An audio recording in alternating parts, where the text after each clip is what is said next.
Hello everybody, Joe Tactical here again. I just want to kind of touch base on something. Now, this is about tools. Now, these are my tools I use just for like gunsmithing stuff, if even you want to call it that. Excuse me. Mainly for like gun maintenance and repair, and if you want to call it gunsmithing, you can. But mainly for like maintenance, repair, upgrades, and stuff like that. I have a whole separate tool system from my house tools and my mechanics tools and everything else.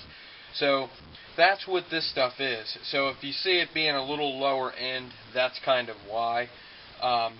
Now you'll see a couple of these Pittsburgh tool Allen wrenches here from Harbor Freight. I think you get these for like $3 or $4 for both sets. Okay, now for the bigger Allens on these, it works pretty good, if not perfectly fine. But on the smaller stuff, because it's a lower grade metal, it's not really good, and it has a tendency to start stripping either the Allen head itself out or the bolt that you're trying to tighten. Okay? Now also, I went to Home Depot. Now these are better quality, of course. They were $10 for both of these. So you see it's like 3 times the price, but these are backed with a lifetime warranty. I think these are too, but they're junk. Okay, they'll do little stuff here and there, but if you're going to use it on any type of regular basis, like more than once, I wouldn't recommend these. If you think you're not going to use these and throw them in the toolbox, that's good. At least you have them in case you need them once. For the person that's putting a desk together or something like that, these will work just fine for that. But as far as like something like braking, like purple Loctite or any type of other like thread locker or something like that, you're going to want a quality, because the last thing you want to do, for example, the reason why I got these is because I made an adjustment on, what was it? Was it the safety the other day? I can't remember what I did, but it was either a safety or it doesn't matter. But it's a very small bolt or head or whatever that you kind of only get one shot to do it right. And if you were to use a lower grade tool, you could damage the tool, which that's not a big deal if it's cheap, but you could also damage what you're working on, and that could be a potentially big problem. Okay, if you got to extract it or whatever. Something I'll recommend, and this is just works for me, is I like these bits. Now these bits are a DeWalt set, okay, so they're made of pretty decent material.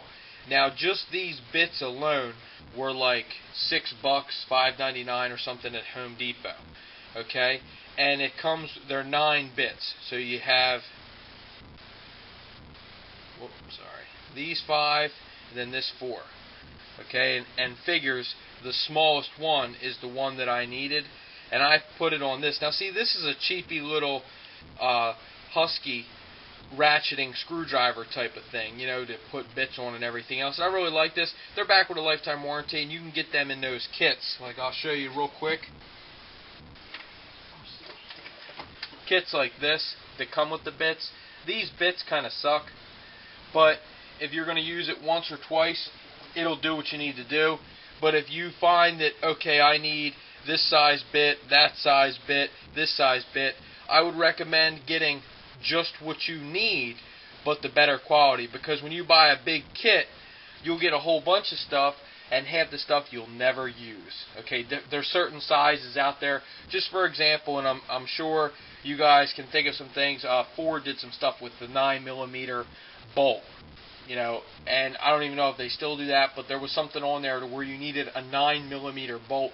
That was the only thing I've ever reached for a 9mm bolt, unless I was using metric on something standard and it was a little rusty or a little corroded or something like that.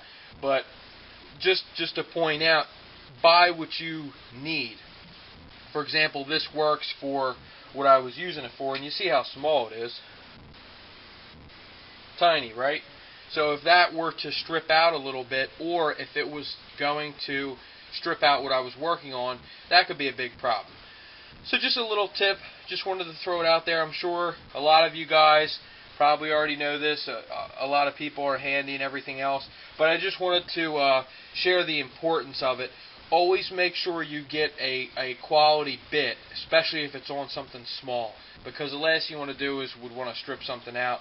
I had a little bit extra money that day, and I kind of knew that, I think it was this one, the smallest one, yeah, the smallest one's a little rounded, and I could still make it work, but I remember the last time I used it, it was kind of stripped out a little bit, and I really didn't get that happy, fuzzy, warm feeling inside about that. So when I had a little bit extra money, I just got these as well as that. I dropped $16 just to make sure I had the size, that small size, as well as the small size there too. So, you know, I mean, it's better to be safe than sorry. The last thing you want to do is trying to be extracting something on like a high dollar firearm or anything else for that matter. So just thought I'd throw it out there. Hope you guys got something from this video. I know it was a little boring to probably most of you, but like I always say, let's all learn from each other. And if you have any tips for me or anything, please feel free to drop me a line. And by the way, I know that's not Snap-on, Matco, or Mac, or any of that kind of stuff, or even Craftsman or whatever. But, you know, I have some of that stuff as well. But thank you very much for watching. I wouldn't make these videos if you guys didn't watch them. So that's that. Joe Tactical out.